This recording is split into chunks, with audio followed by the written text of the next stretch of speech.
Grandad, guiding the boat in. Hi there. How's it going? Oh, it's good. Digging this. It's getting washed in by the inrush current. He's nice.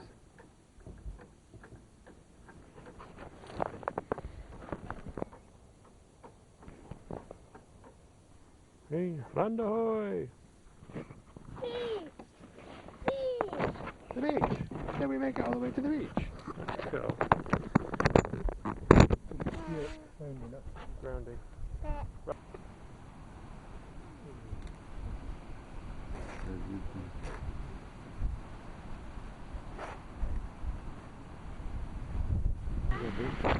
It'd be too easy if I didn't have a toddler on my head. So, it's not too bad. I have to clean up these holes a little bit. Main bolt, I don't know what this one does, it's weird. That's got shmoo in it as well. But it doesn't seem to go anywhere, it just runs down the outside of the case and stops. Might be a second port. Broken. Might be. What's broken? Well, the gasket broke. And this might be a second flush port or something down there. Don't know what that one does. Do you know what that one does? Yeah. Yeah, nobody knows what that one does. Right, we're on a beach. The moon's out, sun's going down, kids are in bed. Over there, in the tent. And we've got a sick engine. So it wasn't pumping water and cooling down. I think because it gobbled up too much sand. Obviously we're in a sandy estuary here, very shallow. So, plan is, we'll strip the engine down.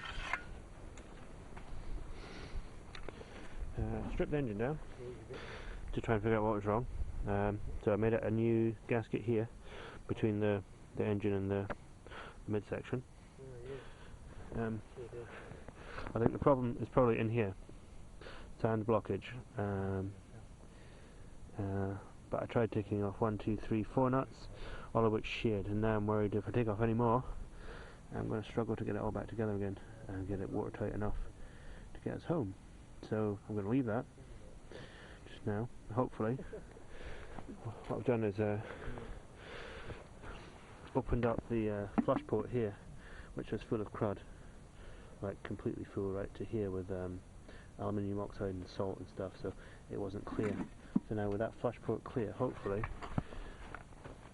the water coming from the impeller comes up here, out here, down and out, and through the flush port, and it can flush what's here. And we can also pulse with, like, putting on my finger and stuff over the hole, which will hopefully jiggle the sand out of whatever's in that box.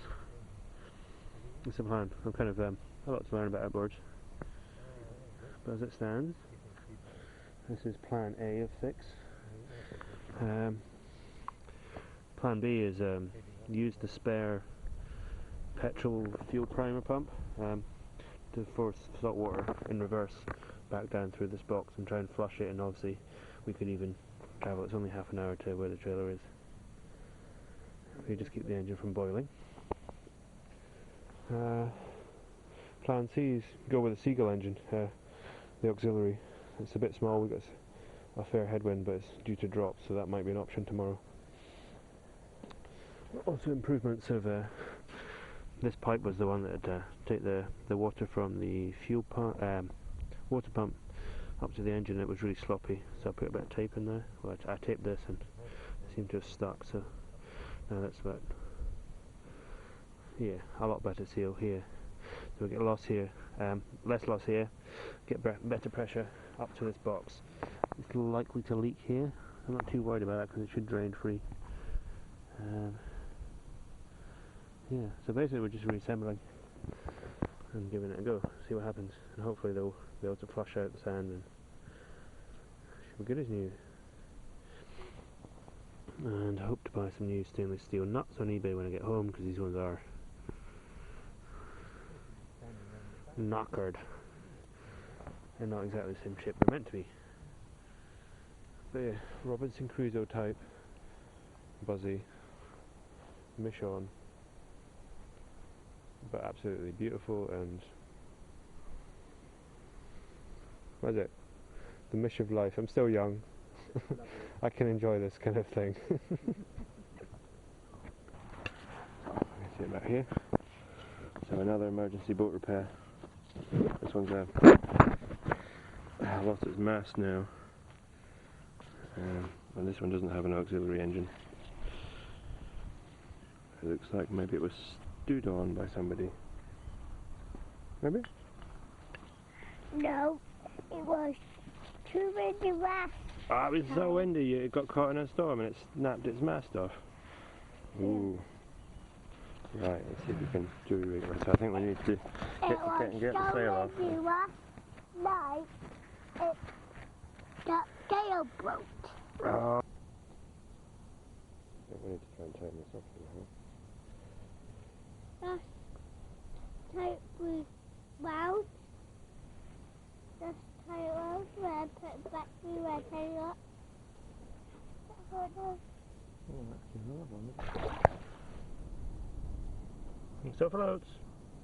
Hey!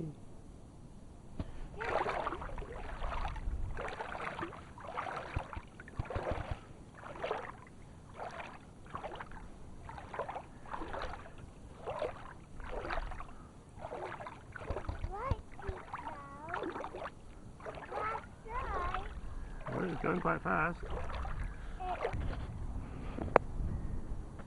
Another beautiful day on the beach. We've got an engine that kind of works. So these are the bolts that sheared off. And there was a leak up this side here, which was squirting water onto the high voltage stuff, so it was arcing out. So I just strapped it down. There's just enough room to get the strap all the way around the engine without interfering with anything. Awesome. Just got a bit of arcing left here, between here and here, so I'm going to try smoothing it up with some butter. Right, so we're down to plan B now. So I reckon there is a blockage in here behind this cover, but I'm still not wanting to take it off because it's shearing all the bolts. So Plan B, take the fuel pipe off the spare fuel can and have the primer pump. We'll have that in the seawater, and then it'll pump the water back up through the outlet, the water through that blockage and down out the flush port. Yeah. So as we're going along, I'll just sit pumping, and also there'll be extra water coming up from the pump as well. So will be cool enough, I reckon.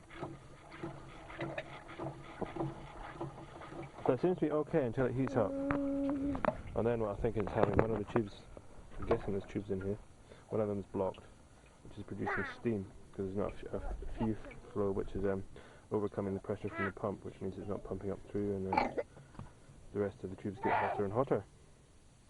So just by forcing a little bit of water up and down through that, the expansion, compression of the steam inside there, the blocked pipe is going to pump through just fine, I reckon. And if not, then we'll revert to the backup engine.